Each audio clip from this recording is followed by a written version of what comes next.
শোনো, প্রথম যে ভক্ত আমার সেই বাড়ি আসছি, এই যে ম্যাডাজি আলু সেদ্ধ করছে খাচ্ছি, সকালে ভাত খাওয়া কিন্তু হয়ে গেছে।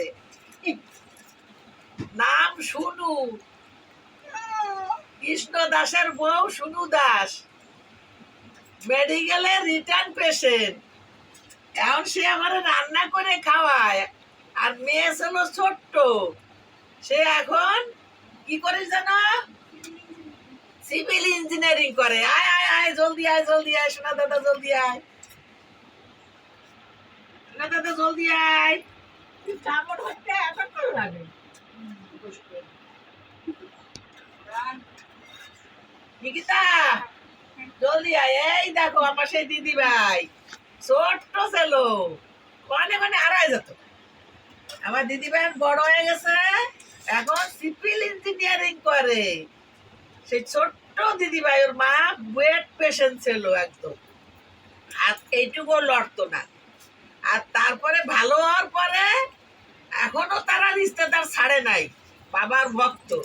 এই যে ওর শাশুড়ি মা, বসো বসো বসো বসো, এই যে ওর শাশুড়ি মা পুজোর 15 দিন আগে দিয়ে যায়, যাইয়ে বাবার সারা কাজ করে, পুরন কাঁচান ধোয়া পালা কোন জায়গায় কি সব করে। তারপরে পুজোর 10-12 দিন পর্যন্ত কাজ করে, ভক্তবিন্দু কোথায় কাটা কোমরে শুইছে, ই করেছে, কোন জায়গায় কোন নোংরাটা আছে, কোন বাসনটা মাজতে হবে, সব গোছায়ে গাছায়ে তারপরে। তাই ওনার সঙ্গে আসছি। ভাড়া ঘরে থাকে, বেচারা গরিব মানুষ, দিন কামায় দিন খায়, যত্নের তুলটি রাখে না।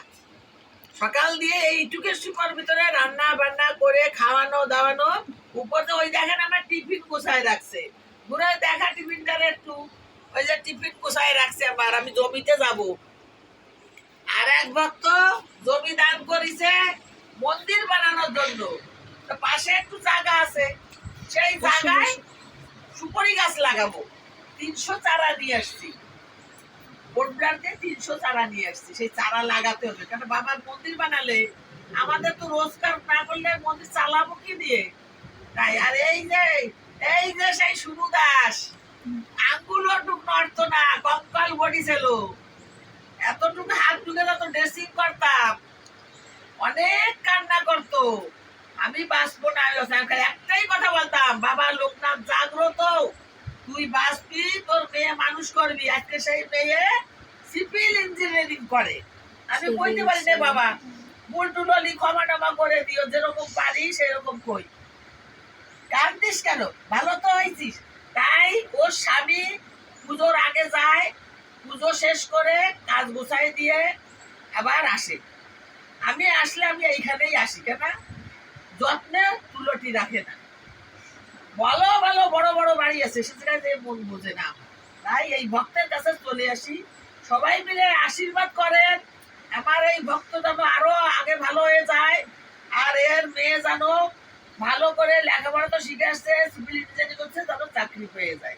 সবাই একটু সবার কাছে অনুরোধ, আশীর্বাদ করেন যেন। আর এই জন্য শাশুড়ি মা অনেক কষ্ট করে, আমার ওখানে গেলে আমি বুঝতে পারি না যে আমার নিজের বোন না, সব সময়ের জন্য সব কাজ করে গুছাই দেয়। তা আপনারাও সবাই আশীর্বাদ করবে যেন রোগের সঙ্গে পড়ে না, বয়স হয়ে গেলে যেন আমি ঠাকুরের কাছে সবার জন্য এইটুকু কই, চলার পথে সাথী করে যেন বাবার চরণ তলে যাবে, একটু ঠাই দেয়। ধন্যবাদ, যদি ভুল করে থাকি ক্ষমা করে দেবে। আমার যে ভিডিওটা করলাম ভালো লাগলে সবাই কি করতে হবে যেন, লাইক করে দিয়ে, সাবস্ক্রাইব করে দিয়ে।